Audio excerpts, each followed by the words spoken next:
The Fantasy Football Heroes and Villains podcast on the Sports Gambling Podcast Network is brought to you by Shady Rays. SGPN is teaming up with Shady Rays for Shady May. Get 50% off your Shady Rays using promo code SGPN. Then go to sportsgamblingpodcast.com/shady for your chance to win $500. And we're also brought to you by our Kentucky Derby contest. The winner gets a $100 SGPN gift card exclusively on the SGPN app. And the SGPN fantasy football team is giving away a Lamar Jackson jersey in the month of May. Leave a 5-star review on our Spotify or Apple podcast to enter. Direct message us your review at SGPN Fantasy on Twitter to confirm your entry. The winner will be selected May 31st.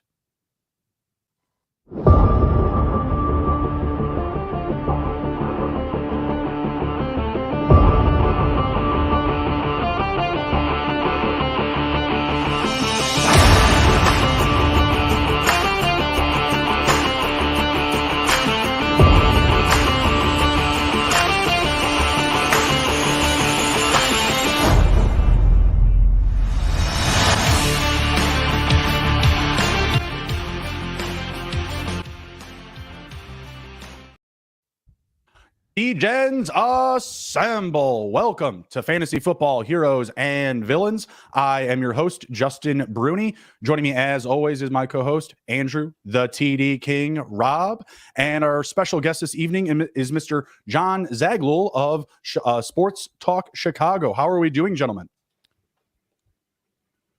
Great to see you guys. Great to be here. Very honored to be on with you, Justin and Andrew. I know we had gone back and forth about this over Facebook, so I'm looking forward to some NFC North conversation. Bears were active in the draft. Other teams were as well. And I know we're going to have a good time breaking it down here tonight. Appreciate you guys having me. Yeah, appreciate you coming on, talking some ball with us. Very excited to get your insights on the NFC North and our Chicago Bears specifically. Andrew, how are you doing? I know you're weathering your own personal storm here on the home front. Want to get us a quick update? Yeah, man. Yeah. So everything's going well with Triton. Obviously still in the NICU. But he's moving along pretty well, progressing nicely. And the doctors, are always super caring and give us updates throughout the day as well. Obviously we can't be there 24/7 to be with him, unfortunately. So, but everything's going well, and I'm excited to listen to two Chicago experts talk about the Bears. Well, I don't know about an expert. We try to leave some of the biases at home, but there are definitely some things to be excited about, with the Bears in the NFC North. We got Aaron Rodgers leaving. We've got the roster improving overall. So, things are pointing in a good direction. This evening, we are going to be playing Heroes and Villains. We're going to be running through some of the top fantasy options on best ball in the NFC North. Right now, we're going to start at the quarterback position. We're going to look at the Chicago Bears here. We're looking at Justin Fields. It's a pretty rich ADP. It's a pretty rich position rank. The guy ran for over 1,000 yards last year out of the quarterback position. He's coming off the board at quarterback 4. John, let's get right into it here. Is Justin Fields going to be a hero or villain in fantasy this upcoming season? I think he's going to be a huge hero, and it's somebody who you should probably draft, and I would even consider starting as being your QB1 in fantasy this year, simply because there's so much upside on both fronts. He runs the football. He's probably going to get another 1,000 yards, if not at least 800, I would guess, in the low end. Plus, I think, realistically, pass for around 3,500 to 4,000 yards. He has wide receivers. Now he has an offensive line, and that was his biggest problem last year. He's getting sacked so many times, didn't have enough time to throw the football, and had no weapons to throw to. Well, now he has weapons. Now he has an offensive line, and he could still run the football at a very good rate. I expect lots of touchdowns, both in the air and on the ground. I expect big yardage on the ground and even in the air as well. I think we're going to see a career year out of Justin Fields, and certainly a big opportunity for him to cash in fantasy-wise for anybody watching. I'm certainly excited about him. I mean, it feels very expensive when I have to draft him over players like Joe Burrow and Lamar Jackson. So when I'm getting him, I definitely want to be, nuanced, right? Like I want to be able to get some of the other options there with the team.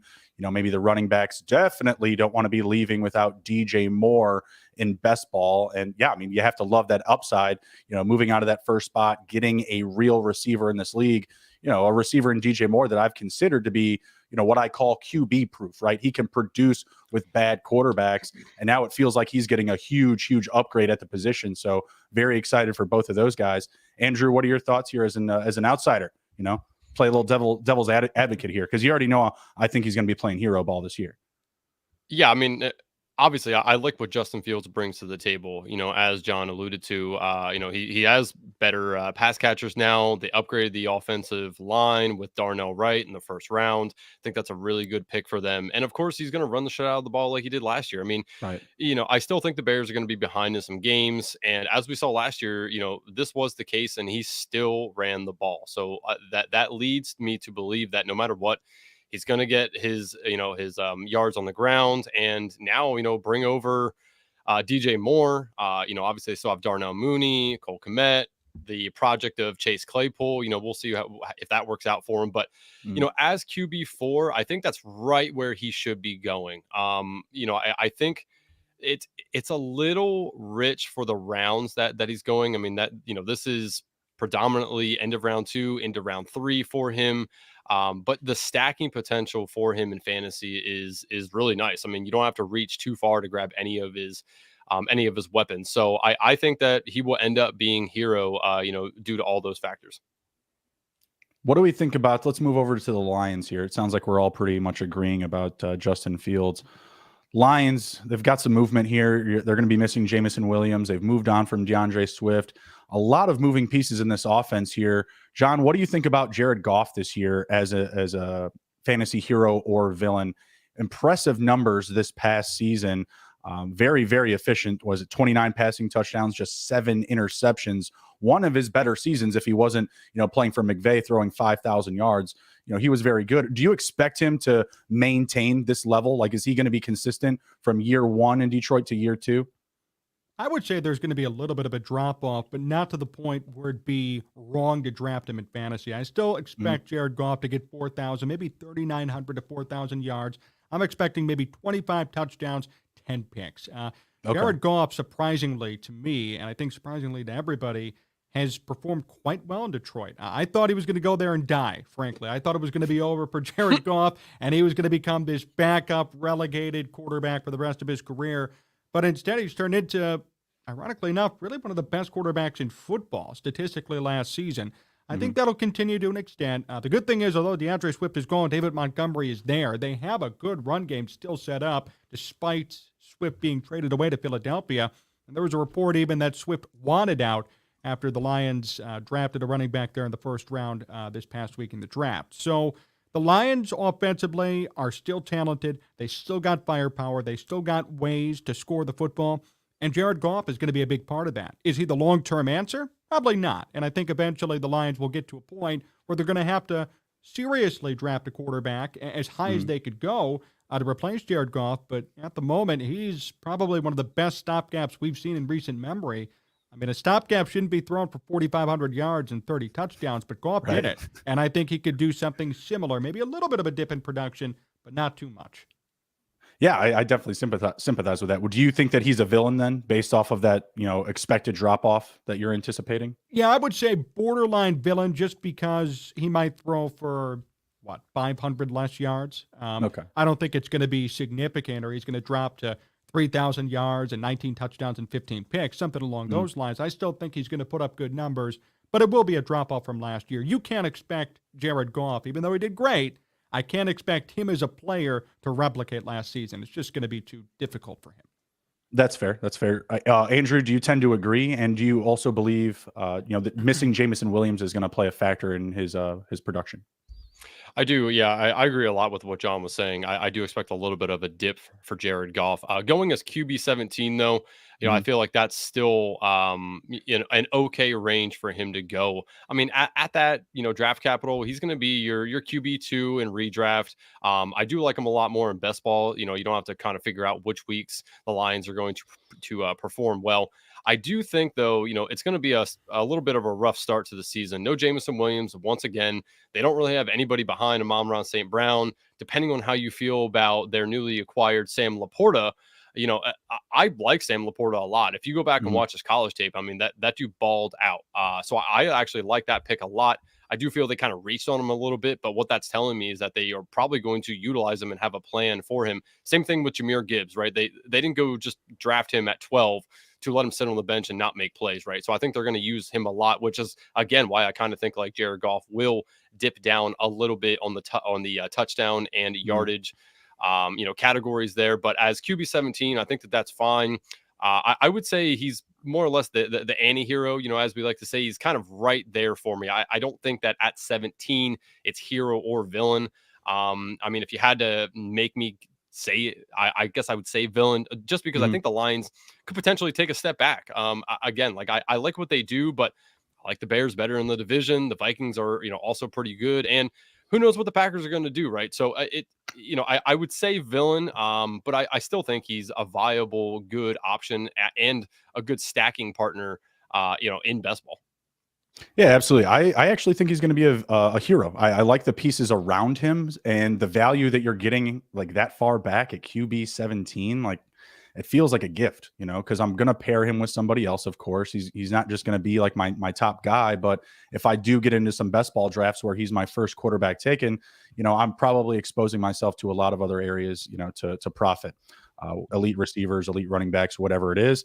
So I really don't hate, starting a build with him at the back end of my draft. Again, QB 17, very friendly for the type of numbers that he put up last year. I think the range of outcomes definitely don't, exclude him having, a similar season. Let's hit a quick word from our sponsor, Shady Rays, and we'll be right back after this talking more NFC North. Let me get prepared here for the Shady Rays. Throw on the old nice Shady Rays. Shady Rays is teaming up with SGPN for Shady May. Not only do you get an amazing 50% off, but you also have a chance to win $500. Shady Rays has you covered from the sun to the slopes with premium polarized shades, customizable snow goggles, and much more. Shady Rays have durable frames and extremely clear optics for outdoor activities. That's not all. Shady Rays offers the most insane protection in all of eyewear.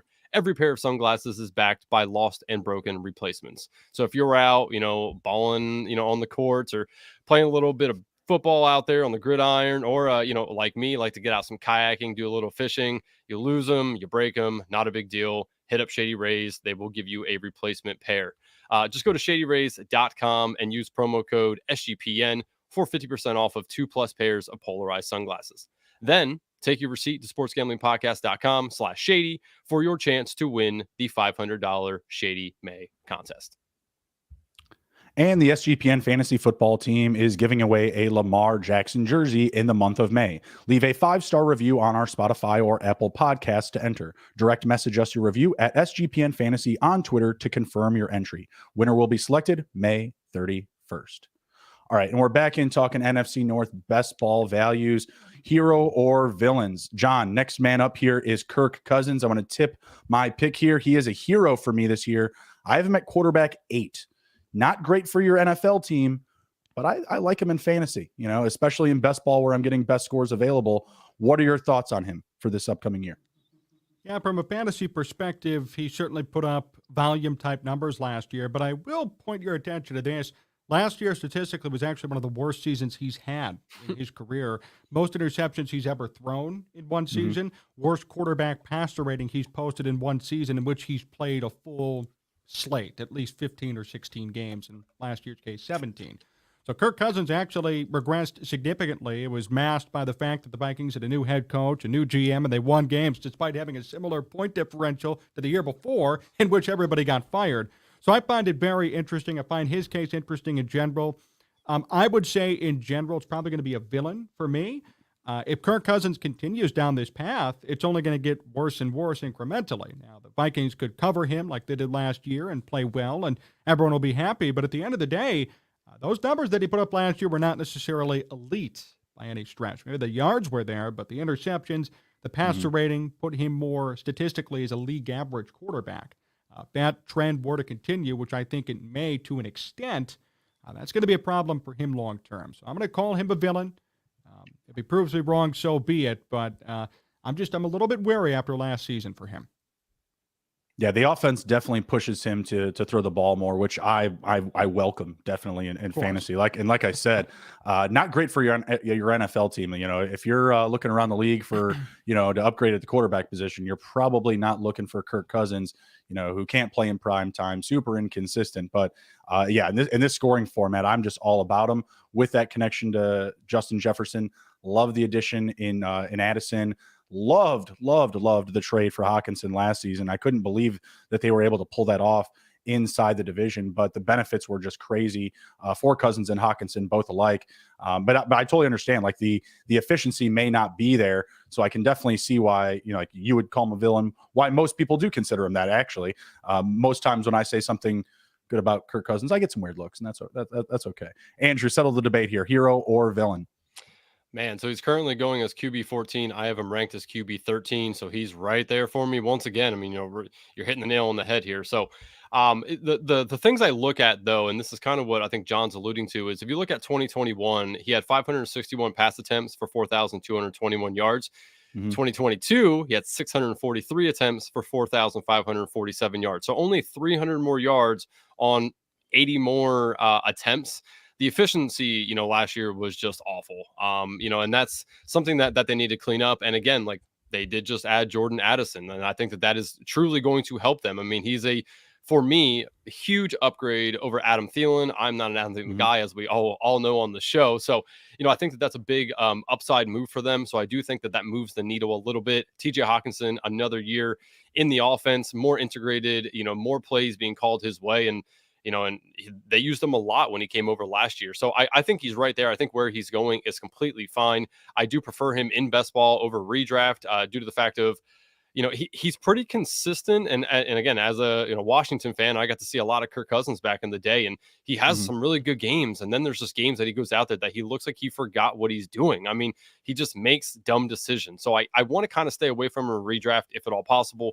But for best ball, I think that that's better suited for him, for your team. And again, like the stacking potential there, it's a little higher than the other teams we've been talking about so far. So, I mean, you really got to be all in on the Vikings to get those stacks. But, I mean, overall, I think it's completely fine where he's going at QB 14.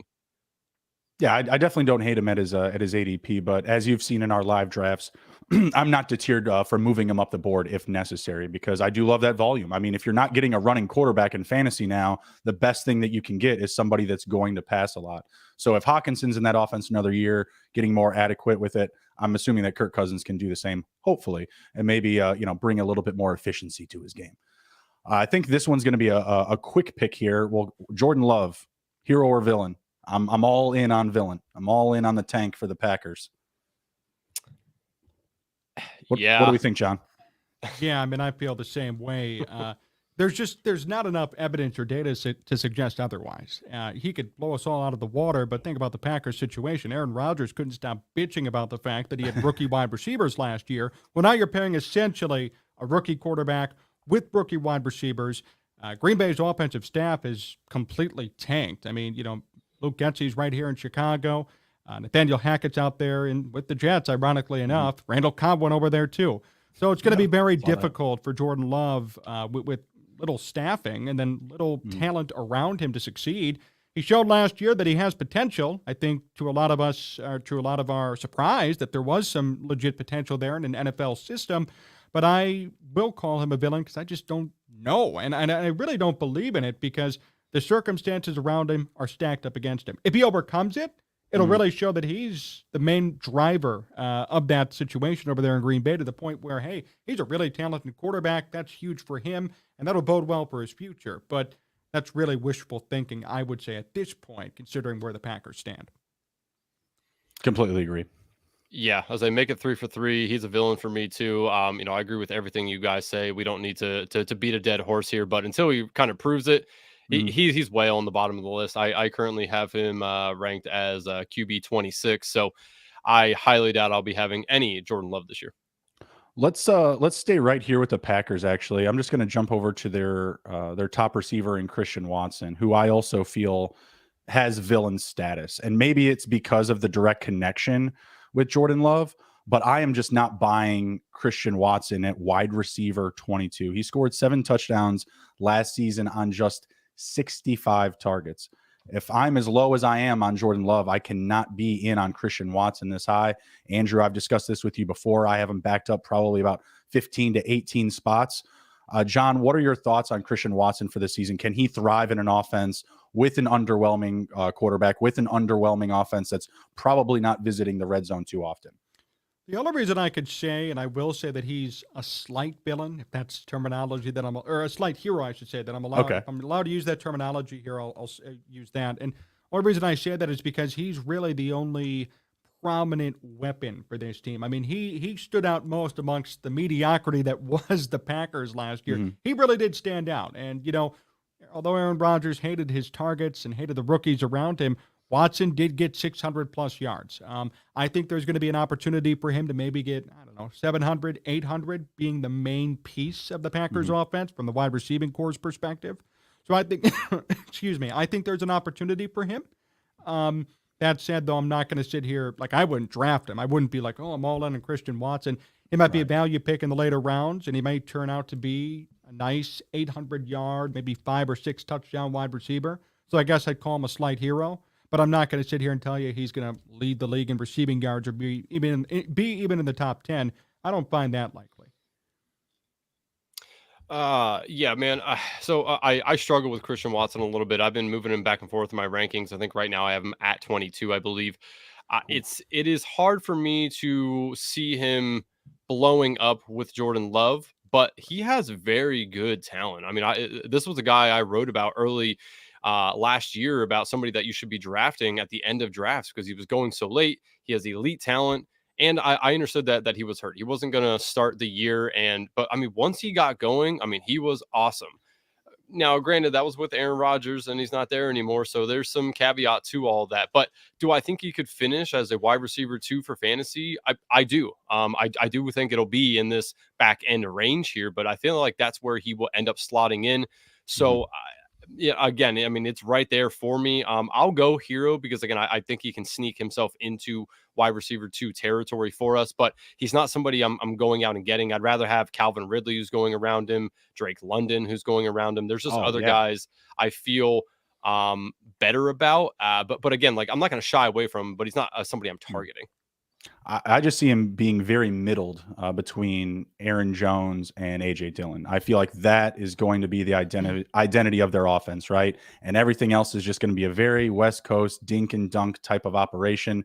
I think if Watson is going to have value, it's based on him getting an immense role, like a Deebo Samuel type of role, because they have nobody else, right? They just have to open up the playbook and get really creative and find, unique ways to get him the ball. And if they do that with volume, then, I'm going to be completely wrong here, but I just don't see that happening because, again, I told you guys off camera before we started, I'm in the boat that they get themselves into the Caleb Williams sweepstakes and they really try to drive themselves to the bottom of the league because look around the locker room. They don't have the options to go out and attack the league, let alone the division. So that's the situation and the way I'm reading the room. So let's move back up to the Lions. Looking at Amon-Ra St. Brown. He is definitely one of my heroes this upcoming season. Again, I'm on a little bit more of a positive note on Jared Goff, but I feel like the missing time from Jameson Williams is definitely going to add a little bit more front-end value to Amon-Ra St. Brown's total production come the end of the year. He improved from year 1 to year 2 with 90 to 106 receptions. John, what are you thinking here? I feel like I know the answer, but maybe I'm wrong. What do you say on Mr. Amon-Ra? I would argue he's the best receiver in this division at this point, and not taking anything away from DJ Moore, but there's just more chemistry there. He's been with Detroit now. This is going to be his 3rd season. He and Jared Goff have obviously connected, and now with the opportunity to really be a WR1 to the point where he's probably going to get the majority of targets, I think it's a no-brainer that he's a hero. And I think as far as statistically speaking on the field, he's going to even put up more numbers than DJ Moore or more numbers than any receiver in this division, simply due to past output, due to his ability to connect with Jared Goff, due to the fact that he really is the only guy technically, and due to the fact that DJ Moore, just like Chase Claypool last year, he's going to have to get used to Justin Fields and this system in Chicago. And there could be some growing pains. I don't expect DJ Moore to come in and, catch 90 passes for 1,200 yards. It could happen, but we don't know that for sure. And Chase Claypool was unfortunately a scary example of that last year where he came in and didn't really hit it off, now has an opportunity to prove himself again. There's familiarity.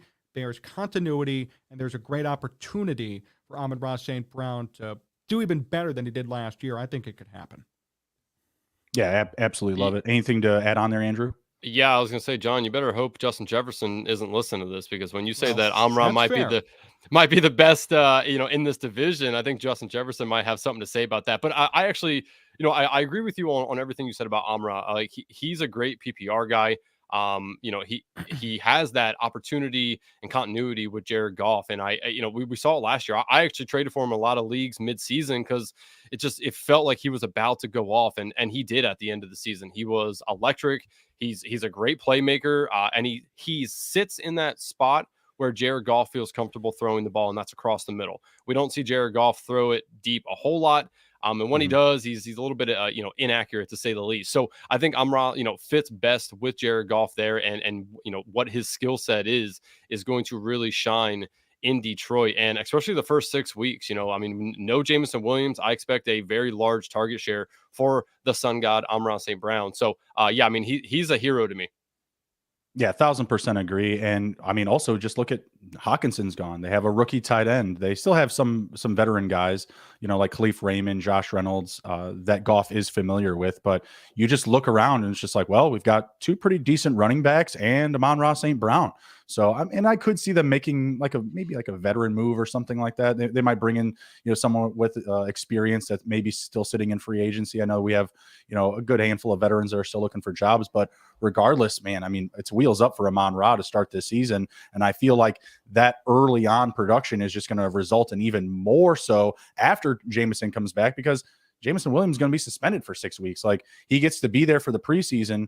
And then once the season starts, he's gone. Like, you can't touch a facility. You can't meet with coaches. You can't touch the playbook. You can't do anything. So I think it's going to be very interesting also when he does come back to, maybe not see like key shifts that people are looking for.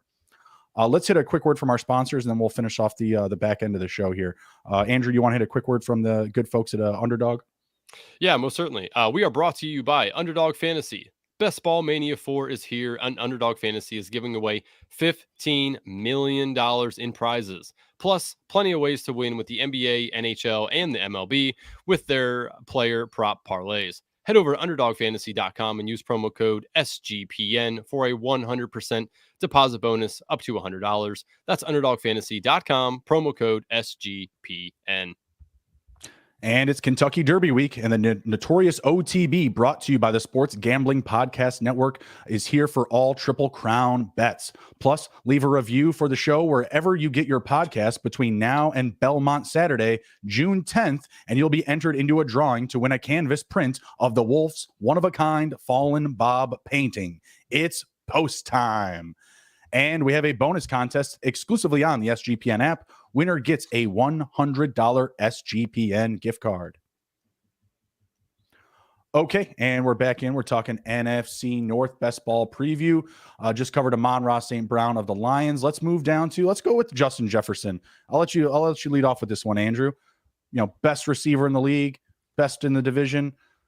101. You can't take him at any other spot, Andrew. I mean, you're not allowed to take him at 101. I only get those picks, but yeah, in best ball, I'm not allowed to have the 101 as Underdog says here for me. I'm yet to get that. So, I mean, Justin Jefferson, there's not too much that we really need to hit on here outside of, I mean, he's awesome. He's clearly the number one target for the Vikings.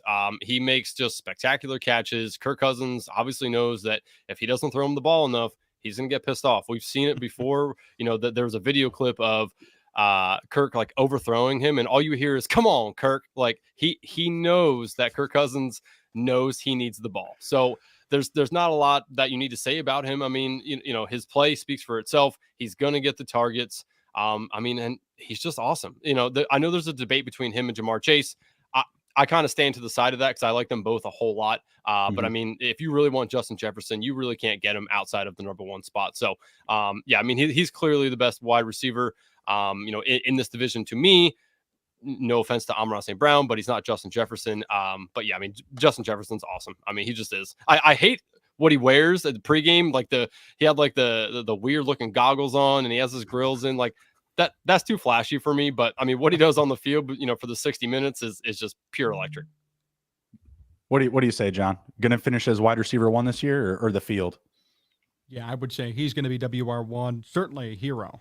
And he's put up just a historic stretch, even in his first 3 seasons. I believe it's most receiving yards ever in first 3 seasons in NFL history. He has just Mhm. done amazing things out there in Minnesota. Obviously, it's Kirk Cousins' go-to guy, and I would even argue Kirk Cousins statistically is elevated because Justin Jefferson is there making some catches that maybe other receivers, or I shouldn't even say maybe, most receivers would not make. Bad throws 1000%. from Cousins that turn into big catches, big yards, even touchdowns because Jefferson's so athletic, able to body defenders and make plays. So, yeah, definite WR1. Not much else that needs to be said. The stats don't lie. The numbers don't lie on him. And I expect more of the same thing coming up this season. Right on, right on. Let's move over to our guy, DJ Moore. I'm expecting a big year for him. I'm definitely, if we're giving up that 101, I want over 100 catches, John. I mean, the ADP is pretty friendly. I feel like I don't think that we're having to spend, elite, draft exposure on him or draft capital. I feel like getting him in that wide receiver 2 territory is pretty friendly for a guy that I anticipate should get over 140 targets. And maybe that's being, a little bit too anxious or excited for week 1. But, when you go out and you try to, elevate yourself in one particular part of the offense and you're giving up your first pick for it, the first overall pick in the draft, I have to imagine there's going to be a commitment level there. So as much as I still love Darnell Mooney, Cole Kmet, even Chase Claypool another year in this offense, I just have to imagine the experience, the ability is going to be there, and the demand is going to be there. I've been saying he should be getting like 30% target share, but me and Andrew are going back and forth here.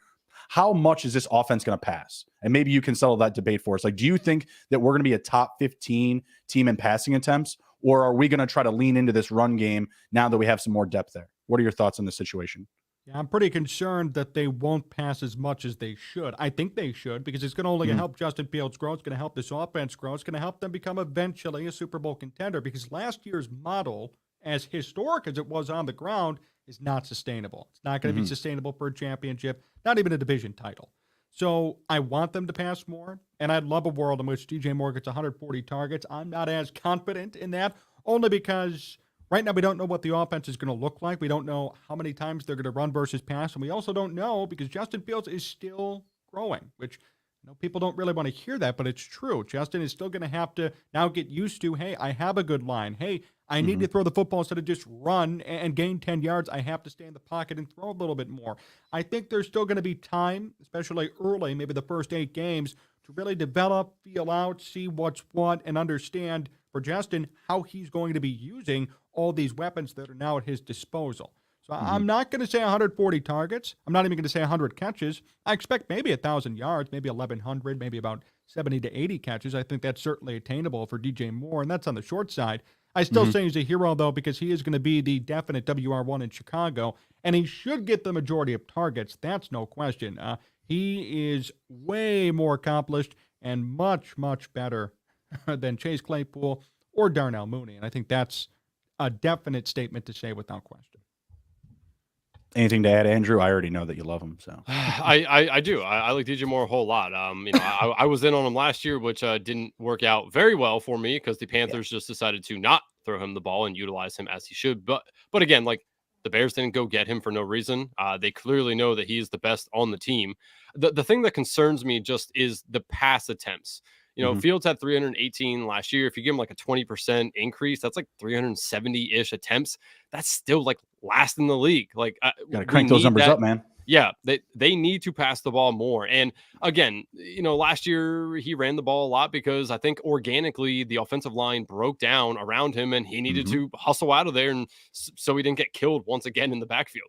So if they obviously addressed that situation there, and I think that is going to help them. But I mean, I'd like to see these numbers, more than like 430 pass attempts, if at all possible. We really need that to happen to have DJ Moore's potential, opened up here for us. So we'll see what happens. And again, I like DJ Moore. I'm going to be drafting him, but I really hope that they focus on allowing Justin Fields to sit back there and pass the ball a little bit more. Is it going to happen? I don't know. I feel like it's a little bit of a stretch to get to 430, 450 pass attempts. But again, I do think they're going to be behind in games, and obviously when you're behind in games, you usually pass more, except for last year where they just decided to run the ball even more. So we'll see what happens. But again, I like DJ Moore. I think he's a fantasy hero where he's currently going. And I'll still be drafting him. Yeah, I certainly didn't hate those 64-yard touchdown runs when everything broke down. Was pretty sure one of those weeks he almost won me, couple $10,000 or something. Him and Cole Kmet. That would have been nice. All right, with about the last 10 to 11 minutes here, we're going to go through the running backs of each team, and we're going to identify on the team who is the hero and who is the villain. This first situation is a little interesting with the Minnesota Vikings because Dalvin Cook does appear like he could be on the way out the door.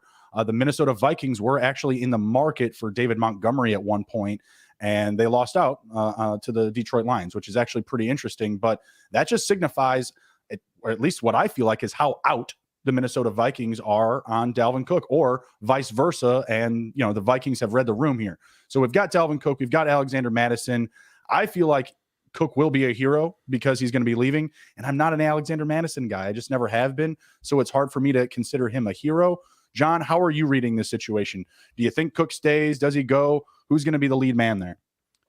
I think eventually Cook is going to be on his way out. I agree with that assessment. I think, although I'm not high on Madison, although he doesn't necessarily have the numbers to warrant it, he's certainly got an increase in workload the past couple of seasons in which he didn't have before. Really, nobody else had, because at one point, Dalvin Cook was one of the best running backs in the game when healthy. Clearly, that's not the case anymore. I think Madison's going to have an increased workload. I think it could almost become kind of a Tony Pollard, Ezekiel Elliott situation where maybe there's too many carries being split and you really don't know who to go with in Minnesota. That's what I really think is going to happen there this year. So I think Madison more of a hero and Dalvin Cook more of a villain. I still think Cook will probably get, I don't know, maybe 900 to 1,000 yards, which will be fine, but certainly not up to his par. Madison, I think, will get more carries and, in turn, more yards because of the volume and usage. Right on. What do you think, Andrew? Oh, man. So I've been staying away from Dalvin Cook right now in these best ball drafts because I do think he's on his way out as well. And depending on where he goes, I mean, his current, positional ranking of RB 18, that could go sky high or it could go, drop to the floor. If it drops, I'll be more interested in Dalvin Cook. I like what he brings to the table. I like his skill set. I just think him and the Vikings need to part ways and he gets a fresh start. So it really depends on the situation for me, but I'm not drafting a whole lot of them. I actually do find the value in Alexander Mattison currently as RB32. If Dalvin Cook's on his way out and they don't really have too many options to bring in here, maybe they bring in a Zeke, but I mean, why would you do that? Alexander Mattison is kind of like a younger, not as shitty Zeke. And again, biasy on the Cowboys, right? But I don't really see what their options are to bring somebody else in. They did draft Dwayne McBride. I do like Dwayne McBride a little bit, That's more dynasty talk here, but I like Madison's value right now at RB32. That is somebody I do like to kind of target a little bit in these drafts, because if Cook leaves and he is de facto one, you're getting him as RB32 right now, and there's no way in hell that he's finishing any worse than RB32. So I find that as good value. Madison, to me, a hero. Cook right now is a stay away until we figure out what's actually happening with him. And if he moves on, we'll reassess, but depending on the situation, he could also be a hero. Right, absolutely. I mean, you're going to see an ADP shift there regardless if Cook moves out, right? Like Madison's going to shoot up. So if you're really buying that that's going to happen soon or, down the line this offseason, by all means, buy in on him. And I don't hate that, right? Like I never hate on value. I drafted Michael Gallup earlier today and I felt absolutely sick to my stomach about it. But it was 11 spots after his ADP. So, I'll live. I'm not going to die there. But Dalvin Cook could also shoot up in the right situation. If he were to leave there, guy that I like that I've been banging the drum on, Leonard Fournette to fill in behind him. I think that would be a nice 1-2 punch with him and Madison. Next up, we have the Packers. We're looking at Aaron Jones and A.J. Dillon. I've already said that I really like both of them because of where else is the ball going to go other than protect the quarterback, run the ball a lot. I think they're both heroes, but I don't love where they're being drafted because I do still feel like they're being a little bit overvalued. John, what are your thoughts on these two Packer RBs?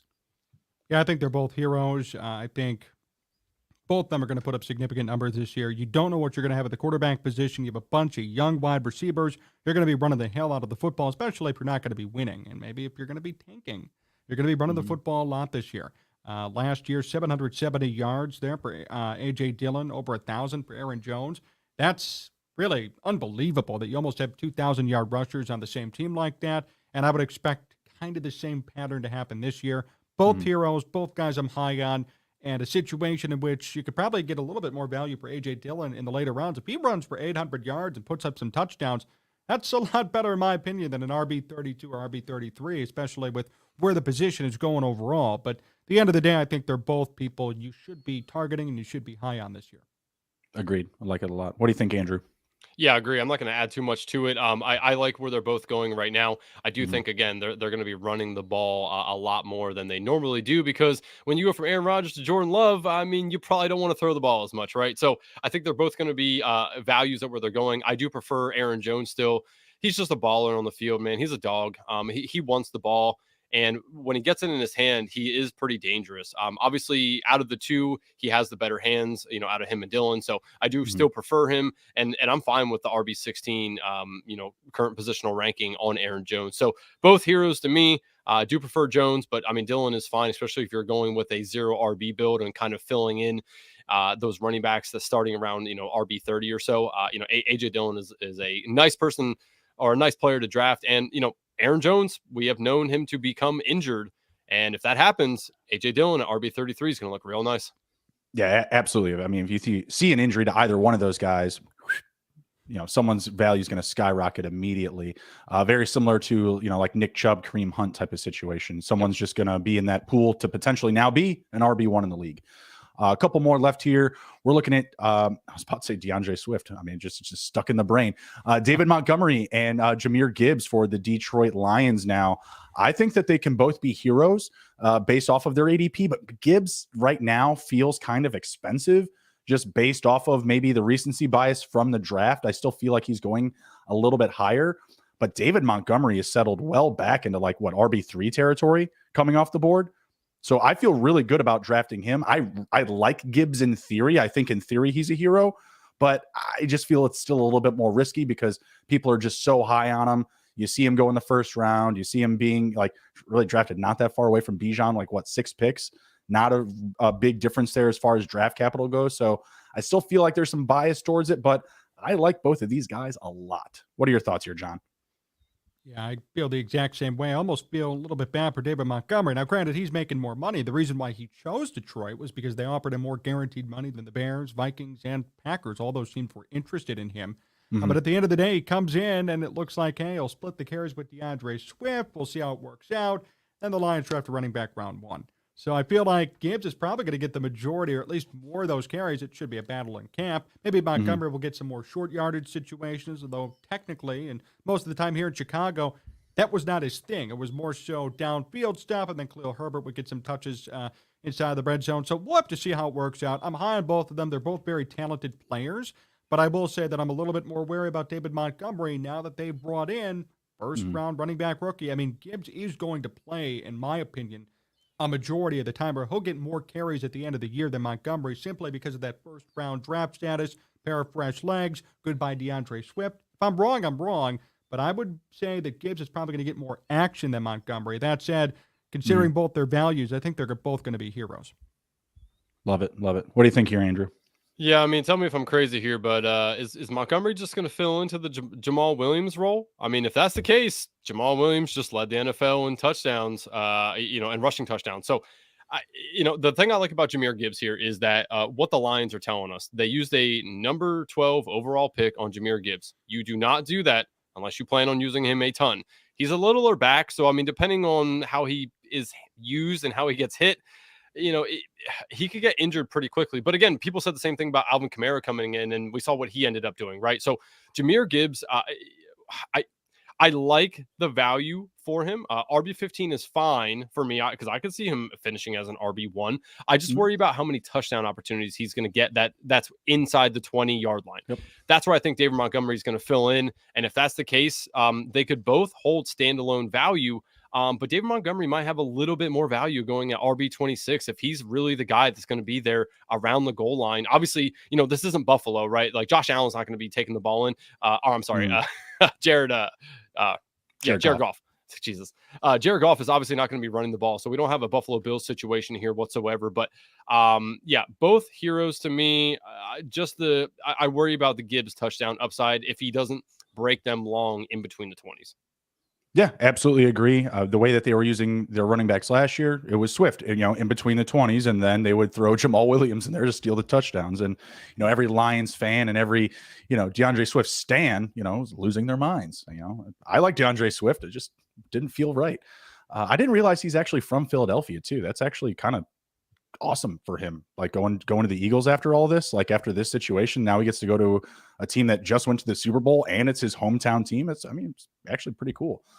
Let's close it up here with the Bears running backs. We've got 3 now. We've got Khalil Herbert, Roschon Johnson, and Donta Foreman. John, what are we thinking here? Is it wheels up for Khalil Herbert, or is this just going to be a completely middled group here? I think it's going to be everybody getting an opportunity. I think it's going to be running back by committee, and I am very high on Roschon Johnson getting a real opportunity to eventually lead this core. Khalil Herbert lost some time last year, and the big thing with him has always been, he doesn't have a lot of volume to him. He's actually very similar, although a little bit better, than Tariq Cohen. He doesn't really block too well, just runs. He finds holes. He's very explosive, and that's great. But you have other guys now in the fray. You have Foreman, who had a great year last year, 914 rushing yards. And now you bring in Johnson, who some have said is really the biggest steal of the entire draft in that late round. And I think he's going to get significant opportunities to at least prove himself. And if he takes advantage, I think the sky's the limit for him. I think it's going to be more so of a 3-headed monster. I'm not confident fully in any of them to do anything significant because we don't know how the carries are going to be broken up. And I would say right now, Khalil Herbert's probably your best bet because of the incumbency. But watch out for Roschon Johnson. That's my, at least, big prognostication after the draft. There's a lot of hype around him. And if you look at the tape and look at the numbers, it's for good reason. Yeah, absolutely. I've been drafting a ton of Roschon in my rookie drafts in Dynasty. I have not gotten a lot of him in best ball, and that's just because, again, like you just described, it feels like a very middled, very, production by committee type of, situation here. Andrew, do you have anyone that's standing out alone other than, I know that when we talked about Herbert, like when we look at the numbers, when he gets volume, like he's looked really, really good. Like when he gets like 18 plus touches a game, he's put up the numbers, but are you betting that he's going to get that type of volume this year? Man, this backfield's a mystery to me yet. I kind of taken a stand of if I need a running back and one of these guys are here, I'll take any of them because I think all of them have a path to be the best running back on the team. With that said, we've already saw what Khalil Herbert is, right? Like you kind of know what you're going to get from him if he gets the volume. Pretty good running back, but not elite status. D'Onta Foreman, we saw him last year be really, really, really, really, really good in Carolina. I think that D'Onta Foreman can be the number 1 running back here, but not so fast. Roschon Johnson, the new shiny toy, probably has the best skill set out of all of them. If I'm going to plant my flag on any of them, it's going to be Roschon just because I think he has the best skill set. They obviously use draft capital on him. And I mean, honestly, like these other guys aren't elite status. Roschon may not be elite, but he also might be. We're not sure yet. So I'd rather just take the uncertainty with Roschon Johnson. And correct me if I'm wrong here, but he's going behind Khalil and in front of Foreman? Is that right? Correct. I think he's going in between the two. He is going one spot, I believe, ahead of D'Onta Foreman right now. So they have almost exactly the same ADP. Yeah, so I'd rather just take Roschon just because I'm not sure what he can do in the NFL, and I'd rather just take that because, again, I mean, this isn't going to be your running back 1 or running back 2. This is going to be running back probably 4, 5, 6, somewhere in that range, right? I'd rather just take the shot on him and see what happens and drop him or, just be unsatisfied with him later on in the season than taking Khalil Herbert and just getting middling numbers throughout the year because I think it's going to be more of a 3-headed monster for a couple weeks until they really feel out who they want to be the, number 1 and 2 guys that they use on a weekly basis. But I mean, it's hard for me to imagine that Roschon isn't at least the 2 after week 4 or 5. Yeah, no, I absolutely love it. And for the sake of my dynasty teams, I hope we're all correct. It sounds like we're all on that Roschon train. So absolutely loving it. John, this has been a great show. Really, really appreciate you coming on. Everybody listening, be sure to go visit sportstalkchicago.com. You can also visit Sports Talk Chicago on Apple and Spotify podcasts and check out his YouTube channel as well. Also, be sure to give this video a like, download, the usual good stuff. John, do you have anything on the books this week or in the coming weeks that you're working on that you'd like to share with folks? Sure. We're launching a Sports Talk Chicago network actually now. So the YouTube page, Awesome. you can find out some new podcasts going to be coming up there in the next couple of weeks. We just launched one with Corey Wooten, 6-year NFL veteran, former Bear. A lot of Bears fans know Corey Wooten, does some stuff on Fox 32. And now he's with us doing a weekly show with Joey Christopoulos. Other shows in the work as well, college basketball centered, Big Ten basketball centered, Blackhawks, Cubs, etc. So a lot of exciting stuff coming in the next couple of weeks. So don't miss anything. Subscribe to the channel, and you'll see all that stuff when it goes up. Good stuff. Love it. Love it. Andrew, anything to share before we head out? No, man. Just if anybody if anybody's doing any best ball drafts and happen to see Bruni or Ryan there, let us know, man. We'd love to do more drafts with you guys. Obviously we're drafting every week on our own and every week on the show, really too. So feel free to hop in, draft with us as always. We love when there's a friends and family draft when we're drafting with 4 or 5 people that we know. So it's pretty much it, man. Best ball. Absolutely. Take care, everybody. Take care. Be well. Be good. If you can't be good at it. We'll see you.